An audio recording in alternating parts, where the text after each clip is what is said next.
जय श्री गणेश। ओम नमः शिवाय। हरे कृष्णा।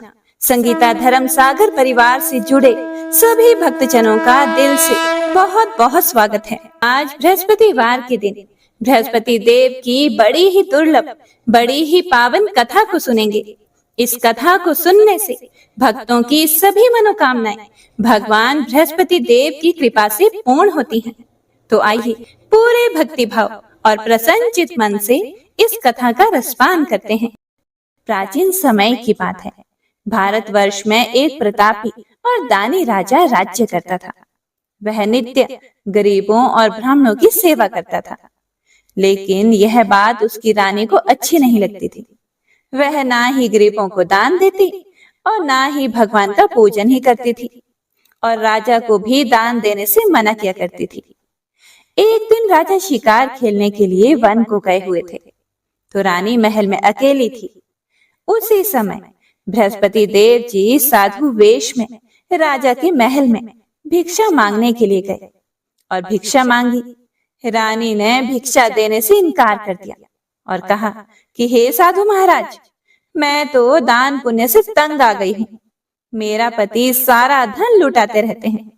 मेरी इच्छा है कि हमारा धन नष्ट हो जाए, फिर ना रहेगा बांस और ना ही बजेगी बांसुरी। साधु ने कहा कि हे देवी, तुम तो बड़ी ही विचित्र हो। धन संतान तो सभी चाहते हैं, पुत्र और लक्ष्मी तो पापी के घर भी होनी चाहिए। यदि तुम्हारे पास अधिक धन है तो भूखों को भोजन दो, प्यासों के लिए प्याऊ बनवाओ, मुसाफिरों के लिए धर्मशालाएं खुलवाओ। जो निर्धन अपनी कुंवारी कन्याओं का विवाह नहीं कर सकते, उनका विवाह करवा दो।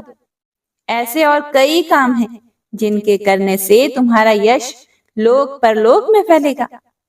परंतु रानी पर उपदेश का कोई भी प्रभाव नहीं पड़ा। वह बोली कि हे महाराज, आप मुझे कुछ ना समझाएं। मैं ऐसा धन नहीं चाहती जो हर जगह बांटती फिरूं।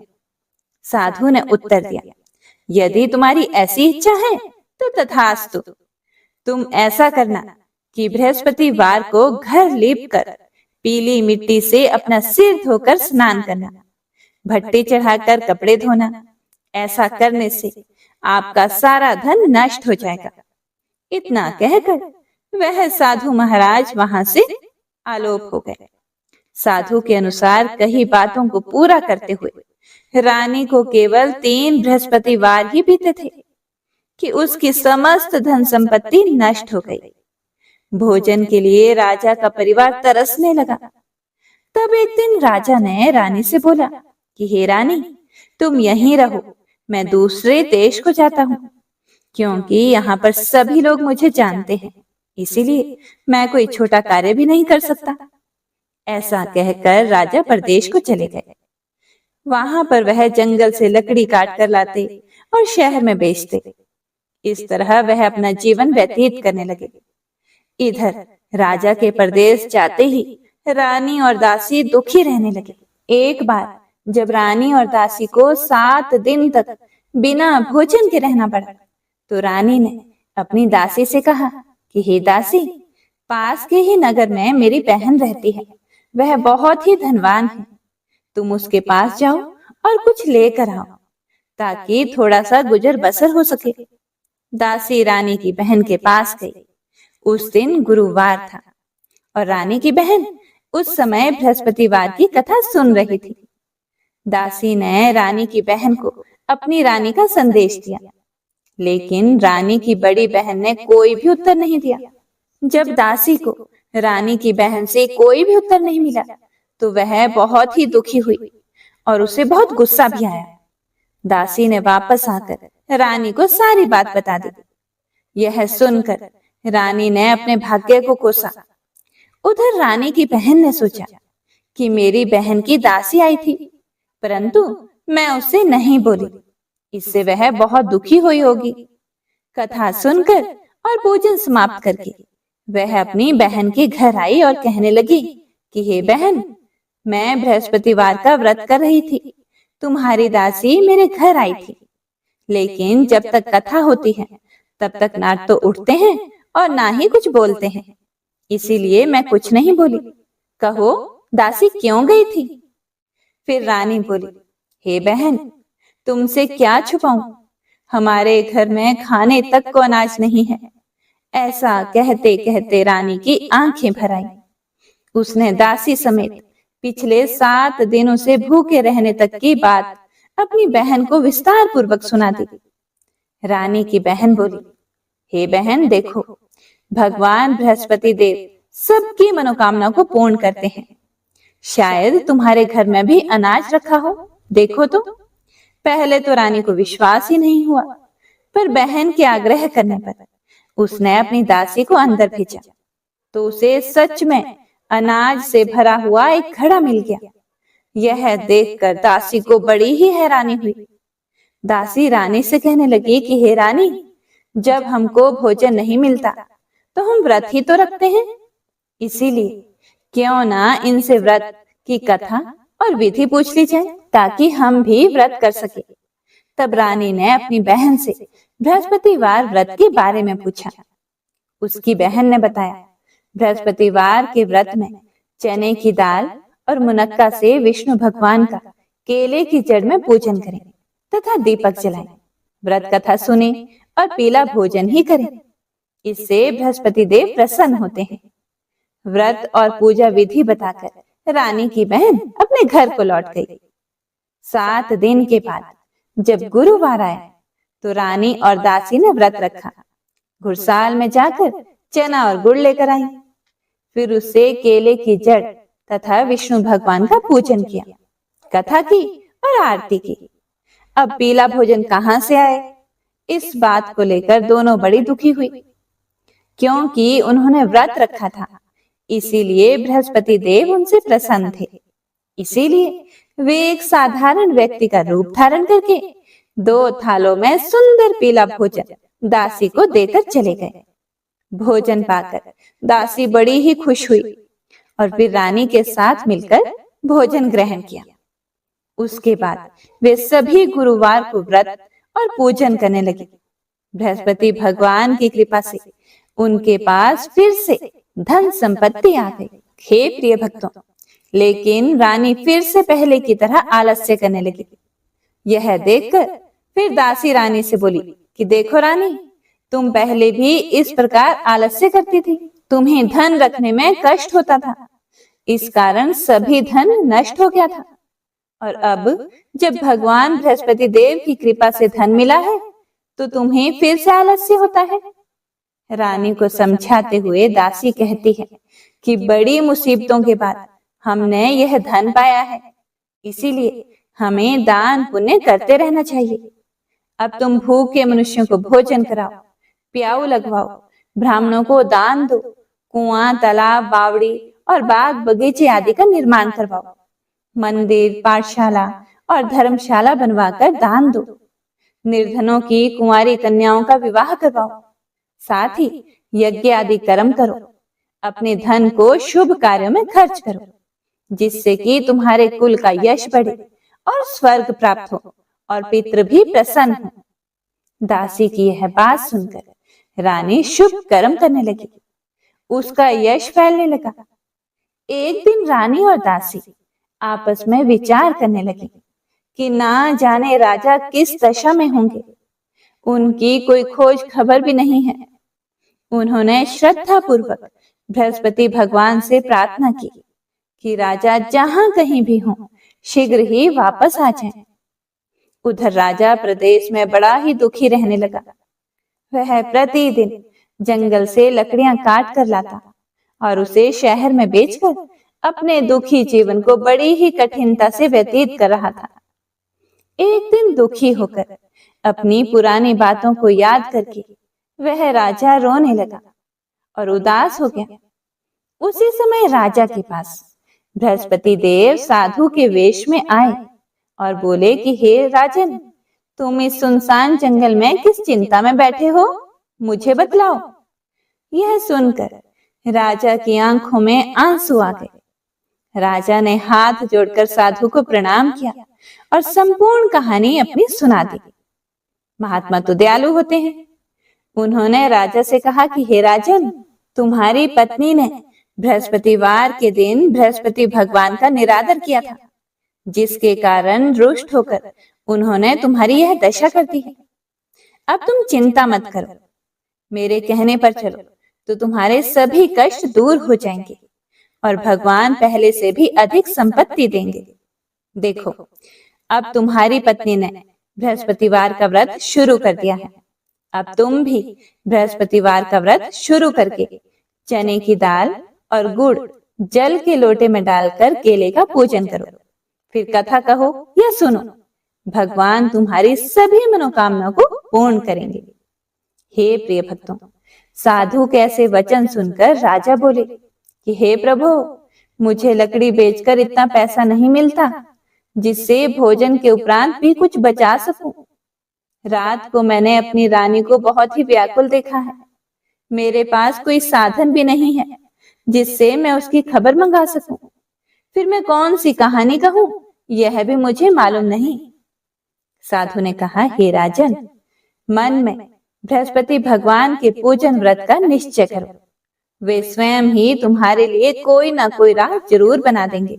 बृहस्पतिवार के दिन तुम रोजाना की तरह लकड़ियां लेकर शहर को जाओ। तुमको रोज से दुगुना धन प्राप्त होगा, जिससे तुम भली भांति भोजन कर लोगे तथा बृहस्पति देव की पूजा का सामान भी आ जाएगा।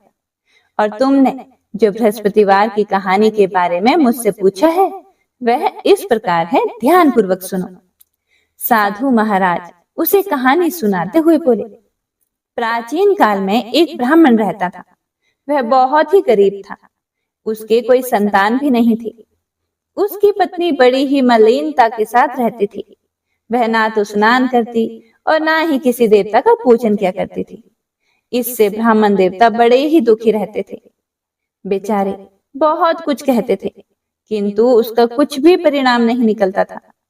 भगवान की कृपा से ब्राह्मण की पत्नी की कन्या रूपी रतन पैदा हुआ। कन्या बड़ी होने पर प्रातः स्नान करके विष्णु भगवान का जप व बृहस्पतिवार का व्रत करने लगी। अपने पूजन पाठ को समाप्त करके विद्यालय जाती तो अपनी मुट्ठी में जौ भर के ले जाती और पाठशाला के रास्ते में डालती जाती। तब ये जौ स्वर्ण के हो जाते। लौटते समय उनको बीन कर घर ले आती थी। एक दिन वह बालिका सूप में उस सोने के जौ को फटक कर साफ कर रही थी कि उसकी माता ने उसे देख लिया और कहा कि हे बेटी, सोने के जौ के लिए सोने का सूप भी तो होना चाहिए।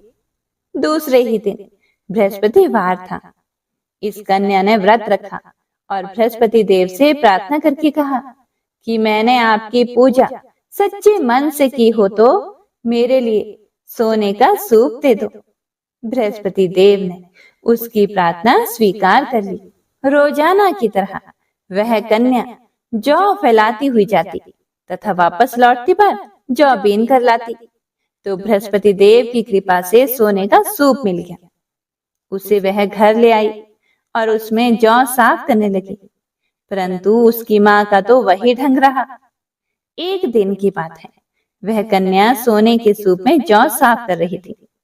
उसी समय उस शहर का राजपुत्र वहां से होकर जा रहा था। इस कन्या के रूप और कार्य को देखकर वह उस पर मोहित हो गया तथा अपने घर आकर भोजन तथा जल त्याग कर उदास होकर सो गया। जब राजा को इस बात का पता लगा तो अपने प्रधानमंत्री के साथ उसके पास गए और बोले कि हे बेटा, तुम्हें किस बात का कष्ट है? किसी ने अपमान किया है अथवा और कोई कारण हो तो वह भी कहो। मैं वही कार्य करूंगा जिससे तुम्हें खुशी मिले। अपने पिता की ये सभी बातें सुनकर वह बोला कि मुझे आपकी कृपा से किसी भी बात का दुख नहीं है। किसी ने मेरा अपमान भी नहीं किया है, लेकिन मैं उस लड़की से विवाह करना चाहता हूँ जो सोने के सूप में जौ साफ कर रही थी। यह सुनकर राजा को बड़ा ही आश्चर्य हुआ और वह बोला कि हे बेटा, इस तरह की कन्या का पता तुम ही लगाओ, मैं उसके साथ तेरा विवाह अवश्य ही करवा दूंगा। राजकुमार ने उस लड़की के घर का पता बतलाया। तब मंत्री उस लड़की के घर गए और ब्राह्मण देवता को सभी हाल बतलाया। ब्राह्मण देवता राजकुमार के साथ अपनी कन्या का विवाह करने के लिए तैयार हो गए तथा विधि विधान के अनुसार ब्राह्मण की कन्या का विवाह राजकुमार के साथ हो गया। कन्या के घर से जाते ही पहले की ही तरह उस ब्राह्मण देवता के घर में गरीबी का निवास हो गया। अब भोजन के लिए भी अन्न बड़ी मुश्किल से मिलता था। एक दिन दुखी होकर ब्राह्मण देवता अपनी पुत्री के पास गए। बेटी ने पिता की दुखी अवस्था को देखा और अपनी माँ का हालचाल पूछा। तब ब्राह्मण देवता ने सभी हाल बता दिया। कन्या ने बहुत सा धन देकर अपने पिता को विदा कर दिया। इस तरह ब्राह्मण का कुछ समय सुखपूर्वक बीत गया। कुछ दिनों के बाद फिर से वही हाल हो गया। ब्राह्मण फिर अपनी कन्या के यहाँ गया और सारा हाल कह सुनाया। तो लड़की बोली कि हे पिताजी, आप माता जी को यहाँ लेकर आओ। मैं उन्हें वह विधि बता दूंगी जिससे गरीबी दूर हो जाती है।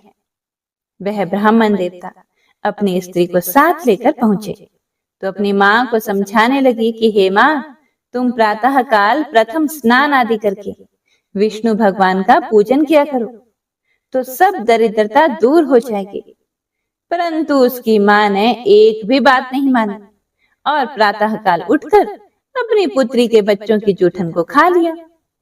इससे उसकी बेटी को भी बहुत गुस्सा आया और एक रात को कोठरी से सभी सामान निकाल दिया और अपनी माँ को उसमें बंद करवा दिया। सुबह होते ही उसने अपनी माँ को वहां से निकाल दिया तथा स्नान आदि करवा के पाठ करवाया तो उसकी माँ की बुद्धि ठीक हो गई और फिर प्रत्येक बृहस्पतिवार को वह व्रत रखने लगी। इस व्रत के प्रभाव से उसके माँ बाप बहुत ही धनवान और पुत्रवान हो गए। बृहस्पति जी के प्रभाव से इस लोक के सुख भोगकर स्वर्ग को प्राप्त हुए। कथा कहकर साधु बने बृहस्पति देव वहां से अंतर ध्यान हो गए। धीरे धीरे समय व्यतीत होने पर फिर वही बृहस्पतिवार का दिन आया। राजा जंगल से लकड़ी काट कर किसी शहर में बेचने गया। उसे उस दिन और दिन से अधिक पैसा मिला। राजा ने चना गुड़ आदि लाकर गुरुवार का व्रत किया। उस दिन से उसके सभी दुख दूर हो गए। परंतु जब दोबारा गुरुवार का दिन आया तो बृहस्पतिवार का व्रत करना वह भूल गया। इस कारण बृहस्पति भगवान नाराज हो गए। उस दिन उस नगर के राजा ने विशाल यज्ञ का आयोजन किया हुआ था तथा शहर में यह घोषणा करा रखी थी कि कोई भी मनुष्य अपने घर में भोजन ना बनाए, न आग जलाए। सभी जनता मेरे यहाँ भोजन करने आए।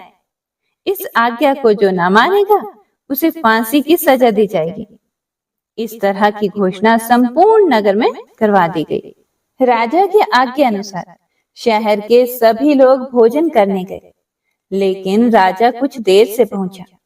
इसीलिए राजा उसको अपने साथ घर लेकर गए और ले जाकर भोजन करा रहे थे तो रानी की दृष्टि उस खूंटी पर पड़ी जिस पर उसका हार लटका हुआ था। वह वहां पर दिखाई नहीं दिया। रानी ने निश्चय कर लिया कि मेरा हार इस मनुष्य ने ही चुराया है। उसी समय सिपाहियों को बुलाकर उसको कारागार में डलवा दिया गया। जब लकड़हारा जेल में पड़ गया और बहुत दुखी होकर विचार करने लगा कि ना जाने कौन से पूर्व जन्म के कर्म से मुझे यह दुख प्राप्त हुआ है, और उसी साधु को याद करने लगा जो कि उसे जंगल में मिला था। उसी समय तत्काल बृहस्पति देव साधु के रूप में प्रकट हो गए और उसकी दशा को देखकर कहने लगे कि अरे मूर्ख, तूने बृहस्पति देव की कथा नहीं की, इस कारण तुझे दुख प्राप्त हुआ है।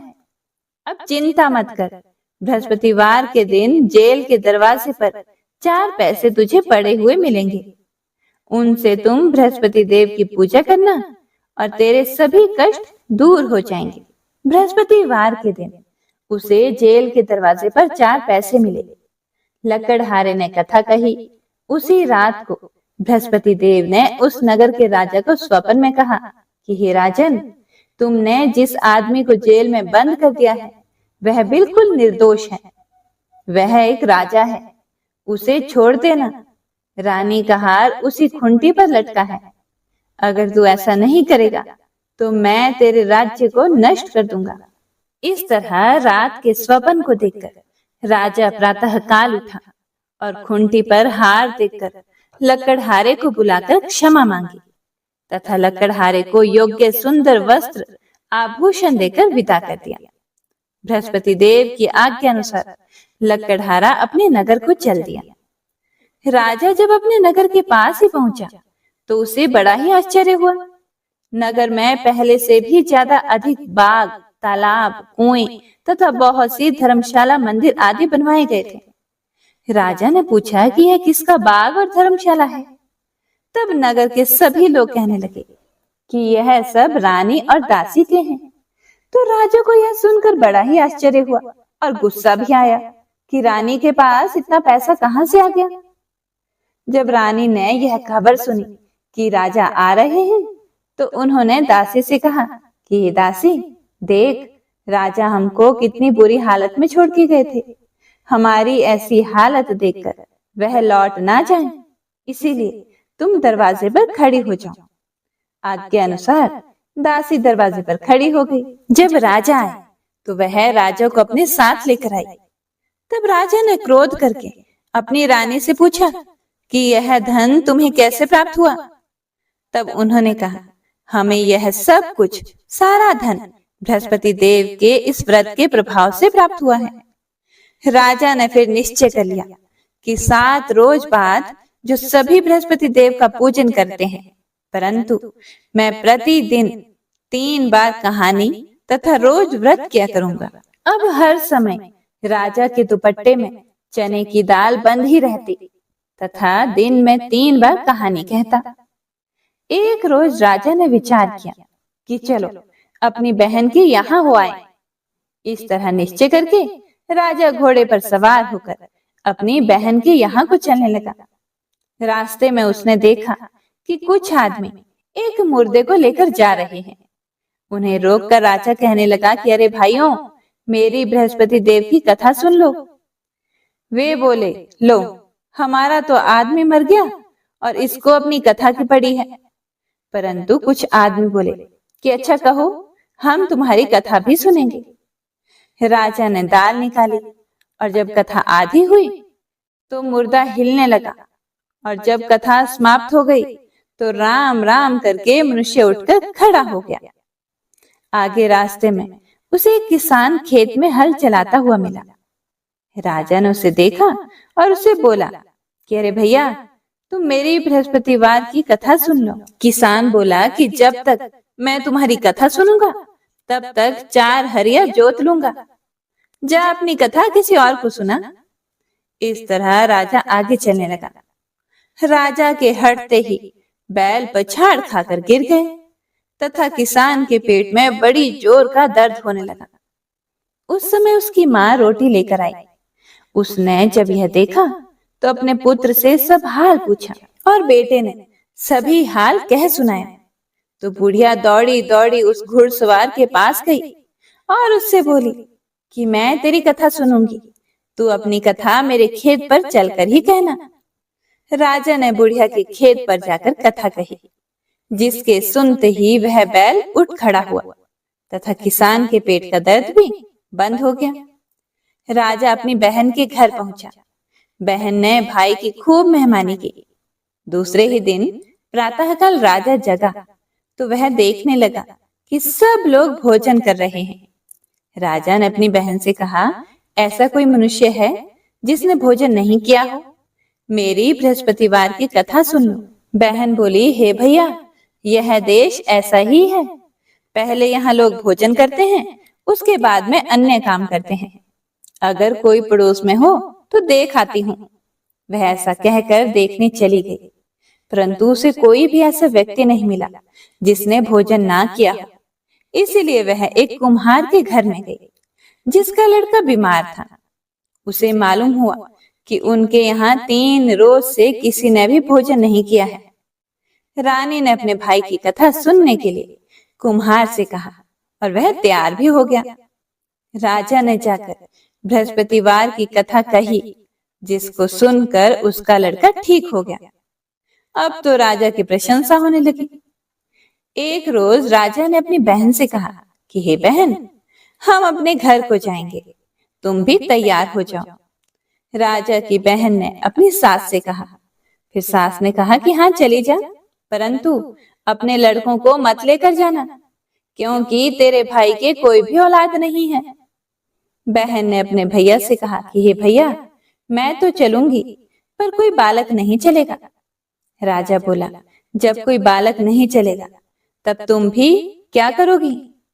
बड़े दुखी मन से राजा अपने नगर को वापस लौट आया। राजा ने अपनी रानी से कहा कि हम निर्वंशी हैं, हमारा मुंह देखने का धर्म नहीं है और कुछ भोजन आदि नहीं किया।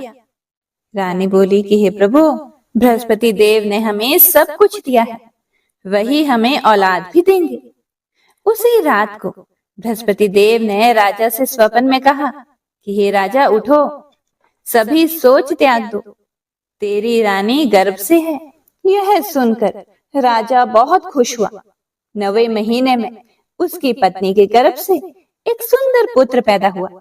तब राजा बोला कि हे रानी, स्त्री बिना भोजन के रह सकती है, पर बिना कहे नहीं रह सकती। जब मेरी बहन आए तुम उससे कुछ भी मत कहना। रानी ने सुनकर हाँ कर दिया। जब राजा की बहन ने यह शुभ समाचार सुना तो वह भी बहुत खुश हुई तथा बधाई लेकर अपने भाई के यहाँ आई। तब रानी ने कहा कि जब तुम्हारे भाई ने आने को कहा था तब तो तुम नहीं आई, अब कैसे आ गई? राजा की बहन बोली, भाभी, मैं इस प्रकार ना कहती तो तुम्हें औलाद कैसे मिलती? बृहस्पति देव ऐसे ही हैं, जैसी जिसके मन में कामनाएं हैं सभी को वे पूर्ण करते हैं। जो सद्भावना पूर्वक बृहस्पतिवार का व्रत करता है एवं कथा पढ़ता अथवा सुनता है, दूसरों को सुनाता है, बृहस्पति देव उसकी सभी मनोकामनाओं को पूर्ण करते हैं। भगवान बृहस्पति देव उसकी सदैव रक्षा करते हैं। संसार में जो मनुष्य सद्भावना से भगवान जी का पूजन व्रत सच्चे हृदय से करते हैं तो उनकी सभी मनोकामनाएं पूर्ण करते हैं। जैसी सच्ची भावना से रानी और राजा ने उनकी कथा का गुणगान किया तो उनकी सभी इच्छाएं बृहस्पति देव जी ने पूर्ण की थी। इसीलिए पूर्ण कथा सुनने के बाद प्रसाद लेकर जाना चाहिए, हृदय से उसका मनन करते हुए जयकारा बोलना चाहिए। तो प्रेम से बोलिए, बृहस्पति देव की जय, भगवान विष्णु की जय। जय बृहस्पति देवा, ओम जय बृहस्पति देवा। छिन्न छिन्न भोग लगाऊं कदली फल मेवा। ओम जय बृहस्पति देवा, तुम पूर्ण परमात्मा, तुम अंतर्यामी, जगत पिता जगदीश्वर, तुम सबके स्वामी। ओम जय बृहस्पति देवा, चरणामृत निज निर्मल, सब पातक हरता, सकल मनोरथ दायक, कृपा करो भरता। ओम जय बृहस्पति देवा, तन मन धन अर्पण कर, जो जन शरण पड़े, प्रभु प्रकट तब होकर, आकर द्वार खड़े। ओम जय बृहस्पति देवा, दीन दयाल दयानिधि, भक्तन हितकारी, पाप दोष सब हरता, भव बंधन हारी। ओम जय बृहस्पति देवा, सकल मनोरथ दायक, सब संशय तारो, विषय विकार मिटाओ, संतन सुखकारी। ओम जय बृहस्पति देवा, जो कोई आरती तेरी प्रेम सहित गावे, ज्येष्ठानंद आनंद करे, सो निश्चय पावे। ओम जय बृहस्पति देवा, ओम बृहस्पति देवा, ओम जय बृहस्पति देवा। छिन्न छिन्न भोग लगाऊं कदली फल मेवा, ओम जय बृहस्पति देवा। प्रेम से बोलिए बृहस्पति देव की जय।